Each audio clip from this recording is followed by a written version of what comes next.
This game changes in the blink.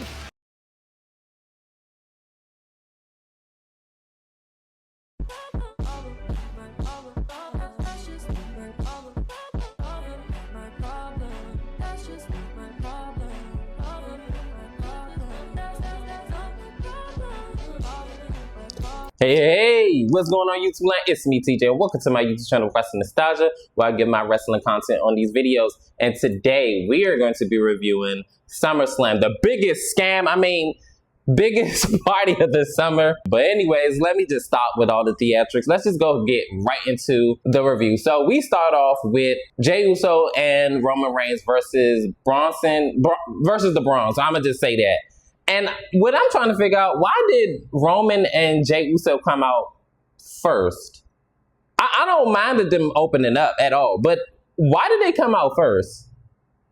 That didn't make sense to me. But whatever. Anyways, so I'm not going to get into all the play-by-play action. I'm going to just go ahead and say that in the beginning, they all duking it out or whatever. And then after the good guys get the advantage, of course, the bad guys wind up getting the advantage after a while. And then it kind of went back and forth after the first half of the match. But anyways, as everybody doing their thing and getting their moves in, one spot though, before I get to the end, when Roman Reigns did that suicide dive, I was so fearful of him because, baby, it looked like he was about to land flat on his neck. And I was about to say, see, look, be careful when you do that, sir. Look, we know you uber athlete and strong, but please don't ever do that again.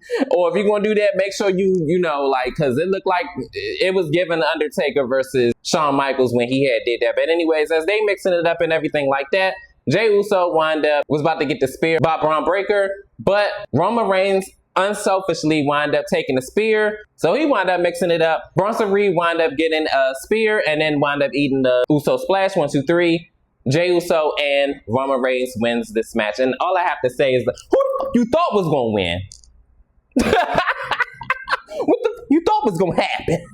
Because if you really thought that Roman Reigns was gonna come back at his return on SummerSlam and lose, baby, you were sadly mistaken. But I will say this, that it would have did the Brauns really, really great to beat former world champions, whether it be Jey or Roman Reigns. But hey, it wasn't to be. And hey, they got a lot of grinding to do before they could run with the big dogs and beat them, actually. But hey, let's go ahead and get into the next one. In our next matchup, it is the Women's Tag Team Championship match. Roxanne Perez and Raquel Rodriguez versus Charlotte Flair and Alexa Bliss. So this match, actually, I was a little bit more, I'm actually surprised that I'm more invested in this match than the first match. But anyways, these two teams actually really did put on a great showing, and the fans was actually behind this match as well. And I don't know about y'all, but Raquel Rodriguez really been coming into her own. And it's crazy because it took Liv Morgan to be taken out of the equation for her character to be taken seriously. And it's about damn time, because honestly, Charlotte versus Raquel Rodriguez on paper, if it wasn't for the trash booking that she's been getting, you would think that they would really, it would be Clash of the Titans. I mean, they both, on the same height class and everything like that, but they actually did put on a great match. But anyways, they had a good match. The heels, of course, took advantage and tried to, get the jump on Alexa and Charlotte Flair. And, the heels were dominating a little bit of this match. And of course, Charlotte Flair wasn't going to take that line down. I remember one point where Charlotte Flair actually ate a punch by Alexa Bliss, but by accident, because Roxanne Perez wound up pulling Raquel Rodriguez out of the way and she wound up eating the punch. But anyways, long story short, Charlotte Flair wound up booting Raquel Rodriguez.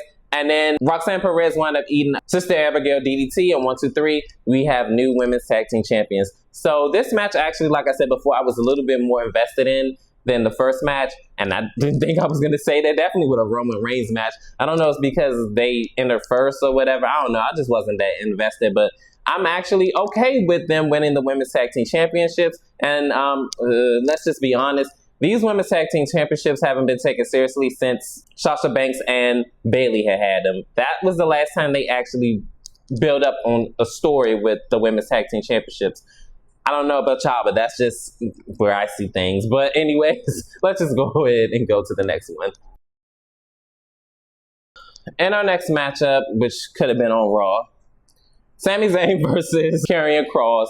And I'm just going to get right into it. So these two had pretty back and forth bout. Wasn't really all that invested in this matchup, definitely because of the result. We're just going to get right into it. Sami Zayn won. And the whole story with this one was that, was Sami Zayn going to give into his dark temptations? And it didn't happen.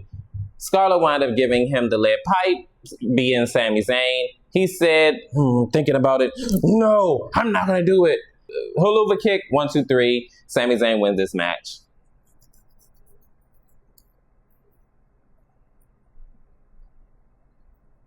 Did that make you feel better?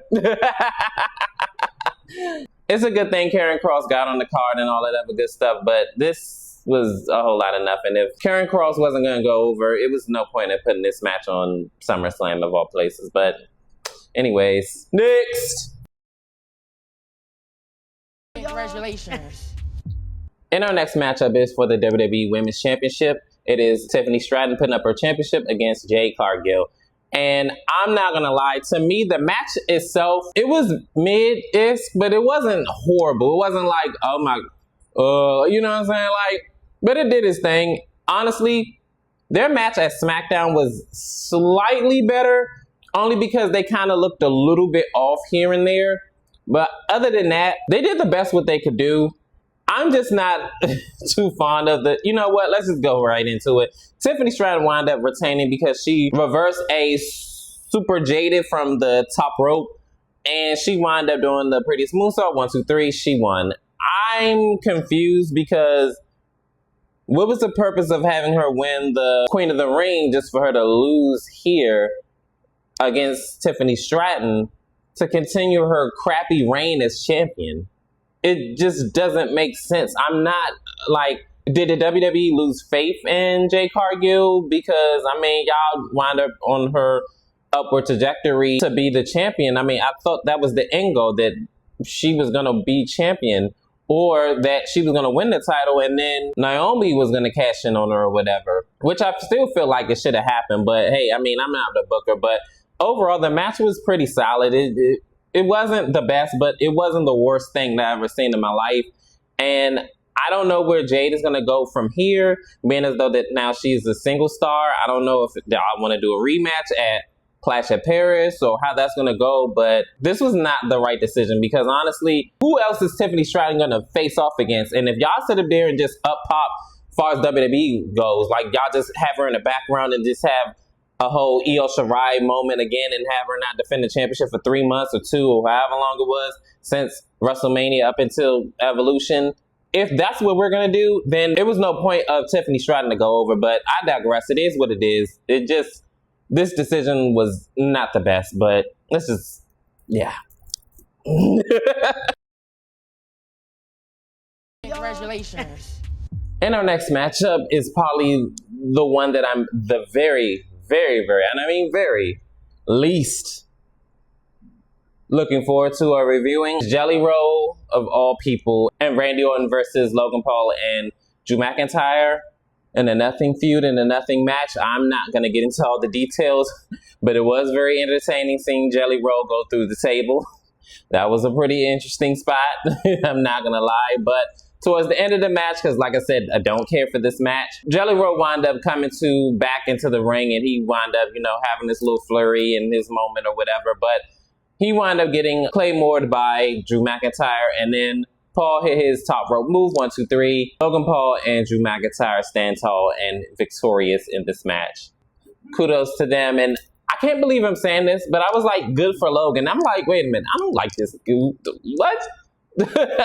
But anyways, it was what it was. The match was okay, but like I said again, Jelly Roll, don't you ever come back in the WWE ring again.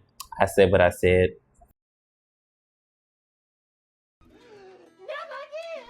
And finally, we are here at our main event. It is the World Heavyweight Championship match. Gunther putting up his title against CM Punk. I'm going to be real with you. I was not feeling this match. It was like a little bit too slow for my liking. And these two, as far as the chemistry, I don't know what it was. I was not in tune with the match. All I know is CM Punk hit the go to sleep like twice, and then he wound up winning the World Heavyweight Championship, which I'm very okay with that. And before I get to the next part, that obvious blade job that Gunther did was just outrageous. Like, I mean, come on. Like, you got slammed on the table because CM Punk tripped you, and then all of a sudden you said, like, what the, like, okay, anyway, so Seth Rollins came out, and I was like, I mean, I already knew that was going to happen. I mean, everybody been speculating, and then they kept, like, trying to throw it off, like, oh, no, this is not going to happen, no cash in, he's really injured.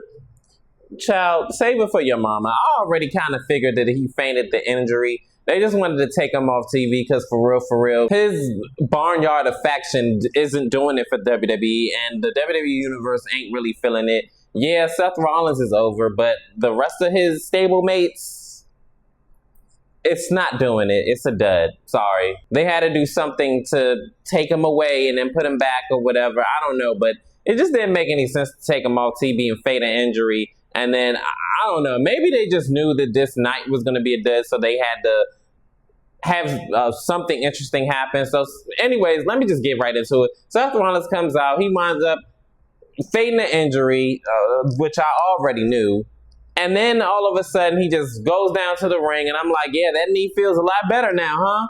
Seth Rollins and CM Punk wind up like fighting it out a little bit. And then CM Punk wound up getting hit with the briefcase a number of times. He wound up doing the curb stomp. The match is official. 1, 2, 3.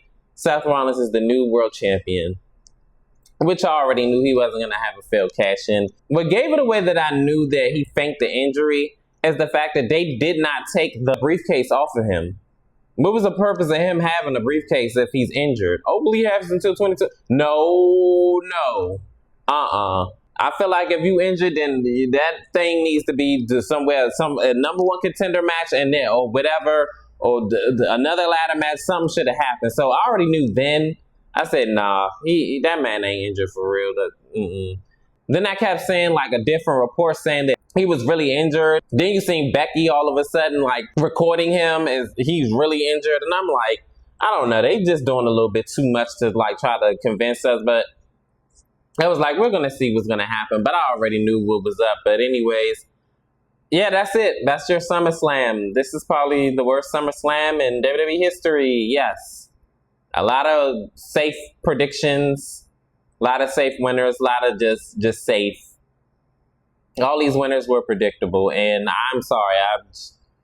Night 2 looks way more promising, though. I kind of already figured that was going to happen, but we're going to see what's going to happen. But comment down below, how did you feel about SummerSlam? Did you like it? Did you love it? Did you hate it? Worst show on earth?